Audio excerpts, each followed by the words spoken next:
Students, हम लोग आज design and analysis of algorithm subject के चैप्टर 1 एसिम्प्टोटिक एनालिसिस के सारी ही पीवाईक्यूज देखने वाले हैं। मैं एक एक करके शॉर्ट वीडियोस बना करके इन पीवाईक्यूज को एक्सप्लेन करके अपलोड करूँगी। आप लोग को अगर ये सब्जेक्ट के इस चैप्टर के ऊपर अगर आपको कॉलेज लेवल का भी अगर नॉलेज है, जितना आपने कॉलेज में सब्जेक्ट में पढ़ा था, अगर आपको उतना भी नॉलेज है तो भी आप लोग इस सीरीज़ को देख सकते हो। ये पीवाईक्यू सीरीज़ अप टू 2023 मतलब 2023 तक के सारे क्वेश्चंस को ये कवर करेगा और इसमें मैं एक एक करके आपको क्वेश्चन एंड आंसर इसी तरीके से एक्सप्लेन करूँगी। एंड जो भी एक्स्ट्रा आपको बताना होगा वो मैं एक रफ शीट के ज़रिए आपको उसमें लिख करके बताऊँगी।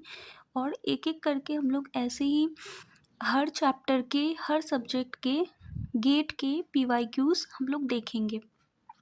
तो ये पहला जो है चैप्टर वो हमारा है एसिम्प्टोटिक एनालिसिस। तो design and analysis of algorithm में पहला चैप्टर जो आता है वो आता है एसिम्प्टोटिक एनालिसिस।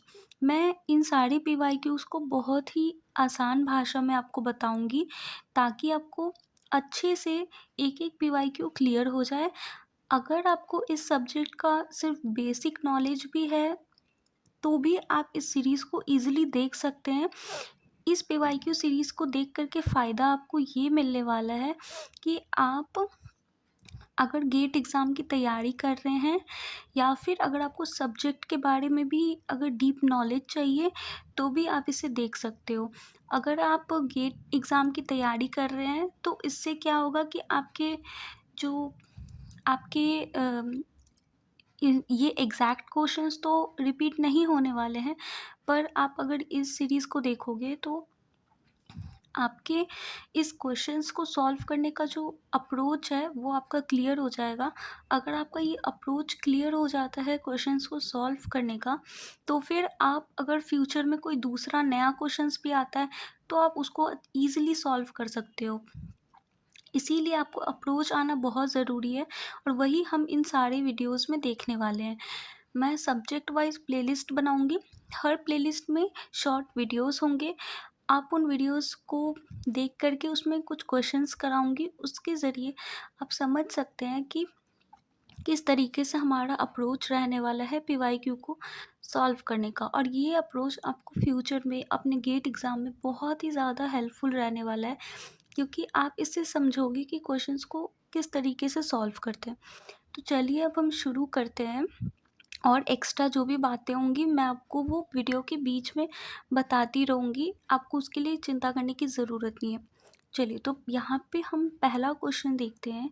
हमारा पहला क्वेश्चन है, let F and G be functions of natural numbers.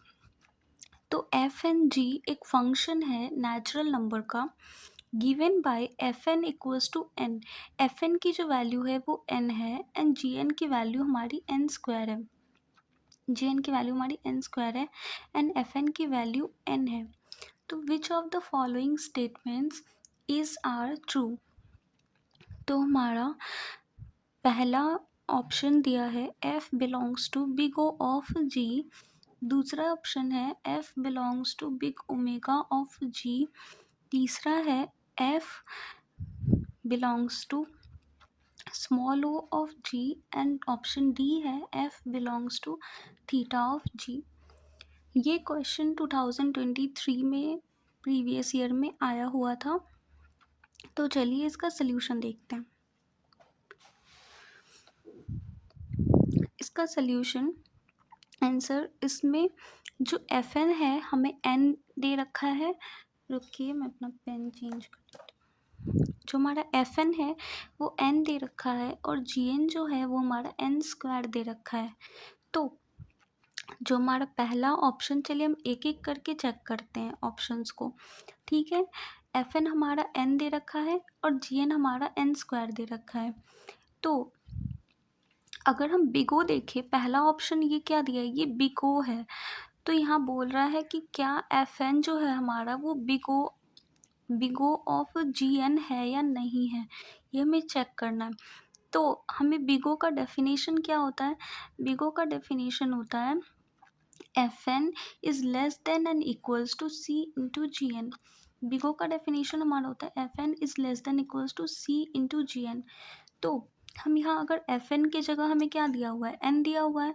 तो अगर हम एन को पुट करें, अगर हम एफ एन के जगह पे एन को पुट करें एंड जी एन की जगह पे एन स्क्वायर को पुट करें, तो n is less than equals to C into n square. ये स्टेटमेंट तो ट्रू आ रहा है, ये तो यहाँ पे ट्रू आ रहा है ना? क्यों? क्योंकि ये हमारा बिग ओ का डेफिनेशन होता है, ये हमारा बिग ओ का डेफिनेशन होता है F N is less than equals to C into ji n. अगर कोई भी दो फंक्शन एफ एन और जी एन इस डेफिनेशन को सेटिस्फाई करता है, यानी कि इस लेस देन और इक्वल्स टू इनइक्वालिटी को अगर सेटिस्फाई करता है, तो फिर वो फंक्शन हमारा बिग ओ होता है। और पहला ऑप्शन हमें यही पूछ रहा है कि एफ जो है वो बिग ओ ऑफ जी है या नहीं है। तो यहाँ पे अगर हम एफ एन के जगह पे एन पुट करें अकॉर्डिंग टू डेफिनेशन, ये हमारा डेफिनेशन है, अकॉर्डिंग टू डेफिनेशन अगर हम एफ एन के जगह पे एन को पुट करें और जी एन के जगह पे एन स्क्वायर को पुट करें, और ये एक कांस्टेंट है, कांस्टेंट सी, यानी कि कोई भी कांस्टेंट 1 2 3 कोई भी कांस्टेंट हो सकता है। तो एन हमेशा ही एन स्क्वायर से कम आता है, लेस देन आता है, और इसीलिए ये less than equals to inequality ये सेटिस्फाई हो रही है बिग ओ के केस में। तो हेंस ऑप्शन ए जो है हमारा वो ट्रू होगा। ठीक है, चलिए अब ऑप्शन बी चेक करते हैं। हमारा ऑप्शन बी है F belongs to big omega of G. तो ये F belongs to big omega of G है या नहीं है, ट्रू है या नहीं है, हमें इसे चेक करना है। तो गाइस बिग ओमेगा, तो बी हमारा बिग ओमेगा है या नहीं। तो हमारा जो बिग ओमेगा का जो डेफिनेशन होता है वो ये होता है, ये हमारा बिग ओमेगा का डेफिनेशन है, जो कि है F N is greater than and equals to C into ji N. Guys जैसे बिग ओ में जैसे less than and equals to था, वैसे ही बिग ओमेगा में greater than and equals to होता है। तो हमें चेक करना है कि F N is greater than और equals to C into G N है या नहीं है। और अगर ये इनइक्वालिटी सेटिस्फाई हो जाती है, तो फिर हमारा जो फंक्शन है F N is big omega of g n हो जाएगा। तो चलिए चेक करते हैं। एफ एन की जगह हमें एन दे रखा था, एफ एन की जगह हम एन पुट करेंगे, और जी एन की जगह हमें एन स्क्वायर दे रखा था, तो जी एन की जगह हम एन स्क्वायर को पुट करेंगे। तो आप देखिए n is greater than equals to C into n square, तो ये फॉल्स होता है, ये नहीं होता है। क्यों? क्योंकि एन कभी भी एन स्क्वायर से बड़ा नहीं हो सकता है। एन स्क्वायर बड़ा है परंतु एन बड़ा नहीं है, इसीलिए ये हमारा फॉल्स हो जाएगा। तो ऑप्शन बी भी हमारा रॉन्ग हो जाएगा। अब चेक करते हैं ऑप्शन सी। ऑप्शन सी हमें क्या दे रखा है, हम चेक करते हैं। ऑप्शन सी हमें दे रखा है कि F is small O of G और नॉट, दिस इज ट्रू और नॉट। तो हम स्मॉल ओ देखते हैं, तो F N is small O का डेफिनेशन ये होता है, ये होता है हमारा स्मॉल ओ का डेफिनेशन।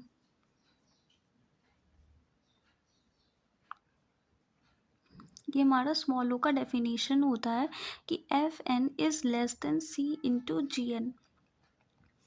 तो हम इस इनइक्वालिटी में वैल्यू को पुट करेंगे और फिर देखेंगे कि अगर ये ट्रू आ रहा है तो ट्रू होगा, अगर ये फॉल्स आ रहा है तो फॉल्स होगा। तो एफ एन की जगह पे हमने एन को पुट किया एंड जी एन की जगह पे हमने एन स्क्वायर को पुट किया। तो फिर आप देख सकते हो कि एन हमेशा ही लेस देन होता है एन स्क्वायर से, और अगर यहाँ कांस्टेंट सी है, जिससे कि अगर 1 2 3 कोई भी कांस्टेंट अगर हम मल्टीप्लाई भी कर दें, फिर भी एन जो है लेस होगा एन स्क्वायर से, तो ये वैल्यू हमारी ट्रू आती है। क्योंकि ये वैल्यू ट्रू है तो सी भी हमारा ट्रू कि बिग ओ के डेफिनेशन को एफ एन और जी एन हमारा जो फंक्शन है वो सेटिस्फाई कर रहा है, hence option C is correct. अब देन हम लोग ऑप्शन डी चेक करते हैं। मैं ऑप्शन डी दे रखा है F belongs to theta of G और नॉट। तो चेक करते हैं कि ये सही है या नहीं। यहाँ पे हमें थीटा दे रखा है। थीटा कब होता है हम चेक करते हैं। देखिए थीटा का मतलब होता है when the function is both big O and big omega satisfy. When both big O, जब दोनों big O and big omega, जब big O and big omega दोनों ही सेटिस्फाई होते हैं, उस केस में हमारा थीटा अपने आप सेटिस्फाई हो जाता है। यानी कि थीटा के सेटिस्फाई होने के लिए हमारे फंक्शन का बिग ओ और बिग ओमेगा दोनों ही होना ज़रूरी है। अगर वो फंक्शन दोनों big O and big omega है तभी वो फंक्शन हमारा थीटा भी अपने आप हो जाएगा। तो but here big O satisfy, हमने देखा था बिग ओ कहाँ गया, ये रहा बिग ओ। बिग ओ के डेफिनेशन के हिसाब से ये फंक्शन को जब हमने पुट किया तो ये ट्रू आ रहा था, यानी कि बिग ओ हमारा सेटिस्फाई हो रहा है। पर big omega and big omega naught satisfy, क्योंकि जब हमने बिग ओमेगा के डेफिनेशन में इस फंक्शन के वैल्यू को पुट किया तो फिर फॉल्स आ रहा था। तो बिग के डेफिनेशन को ये फंक्शन सेटिस्फाई नहीं कर रहा, ये फॉल्स हो रहा था, इसीलिए बिग ओ सेटिस्फाई नहीं हो रहा था। इसी क्योंकि बिग ओ है बिग ओमेगा नहीं है तो ये थीटा सेटिस्फाई नहीं होगा, थीटा इज नॉट पॉसिबल। तो इसीलिए हमारा करेक्ट आंसर ए एंड सी होता है। तो ये हमारा करेक्ट आंसर था। तो ये इसमें हमारा करेक्ट ऑप्शन क्या आया था, ए एंड सी। ओके, तो हम यहाँ पे option A and option C are correct options and option D are wrong answer option. Guys ये MSQ क्वेश्चन था, इसीलिए इसमें एक से ज़्यादा ऑप्शंस भी करेक्ट हो सकते हैं और ये क्वेश्चन 2023 में आया हुआ था। तो इस क्वेश्चन के हिसाब से जो हमारा आंसर है वो ए और सी होगा। ठीक है गाइस, चलिए लोग नेक्स्ट क्वेश्चन पे चलते हैं। नेक्स्ट क्वेश्चन, चलिए क्वेश्चन नंबर 2। गाइस ये चैप्टर वाइज क्वेश्चन है। इस चैप्टर में हम पहले चैप्टर पे ओनली एसिम्प्टोटिक एनालिसिस के ऊपर ही सारे क्वेश्चंस को देखेंगे।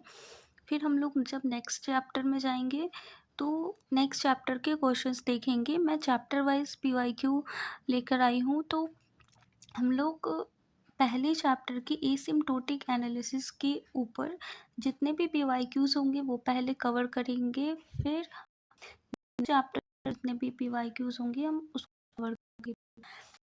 सेकेंड देखते हैं। हमारा सेकेंड क्वेश्चन है विच ऑफ द गिवन ऑप्शंस, कौन से options provides the increasing order of asymptotic complexity.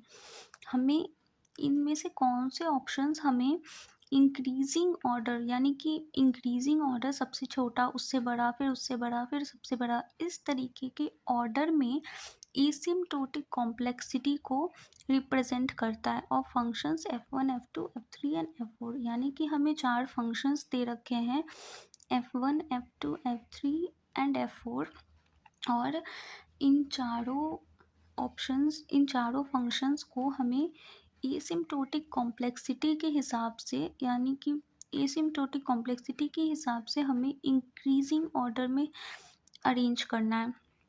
तो सबसे छोटा कौन सा होगा, सबसे बड़ा कौन सा होगा, सब उससे बड़ा और सबसे बड़ा कौन सा होगा, इस हिसाब से हमें अरेंज करना है। और यहाँ पे हमें 4 फंक्शंस दे रखे हैं F1 F2 F3 and F4। Okay, सो ये 4 फंक्शंस दे रखे हैं और इनके कुछ ऑप्शंस हैं। ये इंक्रीजिंग ऑर्डर में ही जो करेक्ट ऑप्शन है वो हमें सेलेक्ट करना है। और ये क्वेश्चन हमारा 2021 में आया हुआ था। तो इसका आंसर देखते हैं।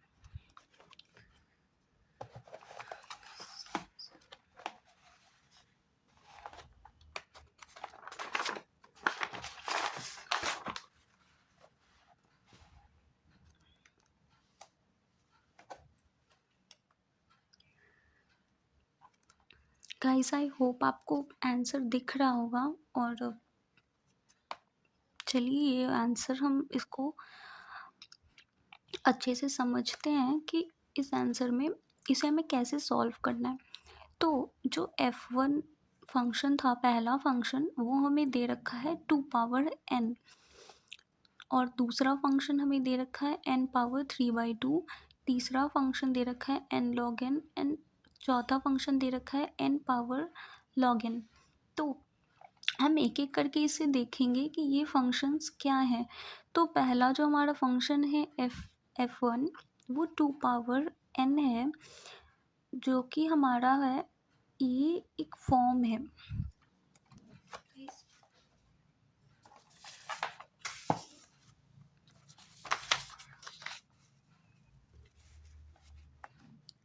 गाइस देखिए, यहाँ पे आपको एक बात समझनी बहुत ज़रूरी है कि फंक्शंस, अगर कोई फंक्शन x पावर n के फॉर्म में हो तो वो फंक्शन हमारा एक्सपोनेंशियल होता है,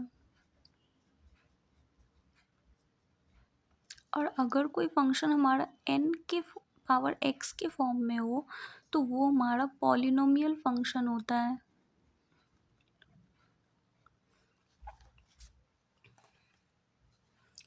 गाइस आप इस चीज़ को हमेशा ही याद रखिएगा कि अगर कोई फंक्शन x पावर n के फॉर्म में हो तो वो एक्सपोनेंशियल होता है, और अगर कोई फंक्शन n पावर x के फॉर्म में हो तो वो पॉलिनोमियल होता है। तो ये आप चीज़ याद रखिएगा, ये आगे भी हमें बहुत काम आएगा। तो यहाँ पे जो हमारा f1 n दे रखा है वो 2 पावर n यानी x पावर n के फॉर्म में है। तो ये जो फंक्शन है ये हमारा एक्सपोनेंशियल है, ओके। और ये जो फंक्शन है f2, ये n पावर 3/2 यानी n पावर x के फॉर्म में है, तो ये पॉलिनोमियल फंक्शन है। ठीक है, इस x कोई भी कांस्टेंट हो सकता है, x में भी log हो सकता है, x कुछ भी हो सकता है, पर हमें ये फॉर्म चेक करना है। यहाँ पे x कांस्टेंट है, x2 पावर n है ना, तो ये x पावर n के फॉर्म में है तो ये एक्सपोनेंशियल होगा, और ये n पावर x यानी n पावर x कोई भी कांस्टेंट हो सकता है तो ये पॉलिनोमियल होगा। जो तीसरा हमारा फंक्शन है f3, वो n log n है, ठीक है, और चौथा फंक्शन है n power log n।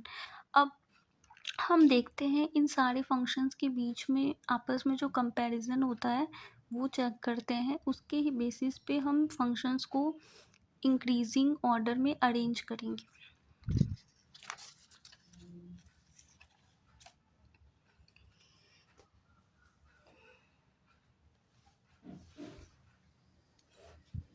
Guys अब आप देख सकते हो कि यहाँ पे मैंने एक ऑर्डर लिखा हुआ है, we know constant is less than logarithmic always less than polynomial always less than exponential.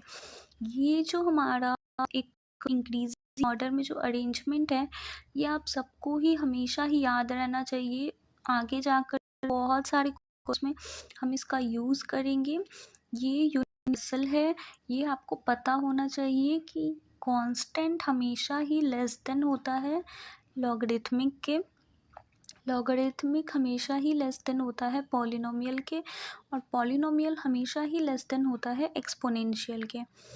तो जो हमारा कांस्टेंट होता है वो लॉग वाले जितने भी फंक्शंस होते हैं उनसे लेस होता है, लॉग वाले जितने भी फंक्शंस होते हैं वो पॉलिनोमियल वाले फंक्शन से लेस होता है, और पॉलिनोमियल एक्सपोनेंशियल से लेस होता है।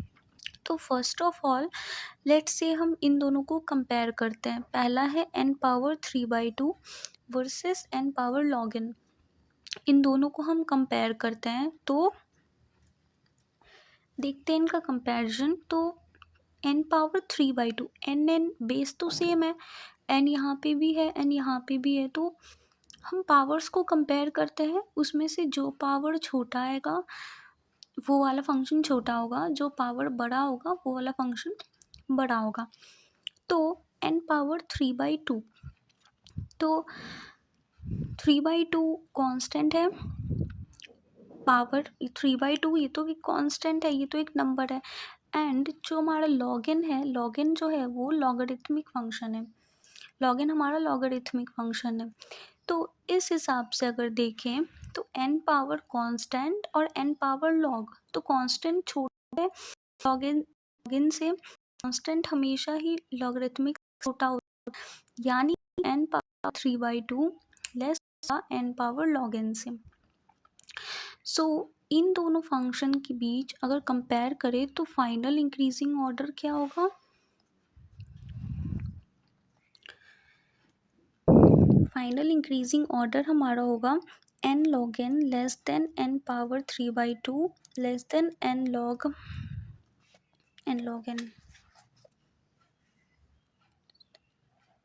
n less than 2 power n।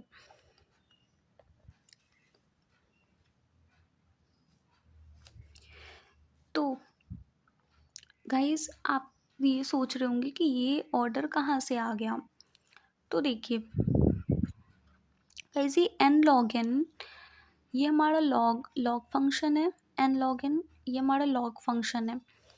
n power 3/2 is less, ये पॉलिनोमियल है, ये भी गाइस पॉलिनोमियल है। Guys this is also of the form n power x, so this is also polynomial।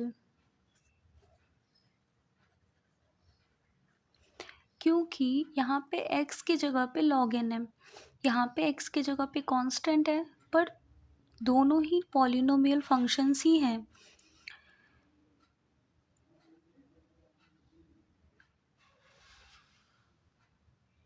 Guys तो फिर n log n सबसे lesser होगा, उससे बड़ा n power 3/2, then n power log n and exponential is the largest, so 2 power n सबसे बड़ा होगा। तो फाइनल ऑर्डर जो हमारा हो जाएगा वो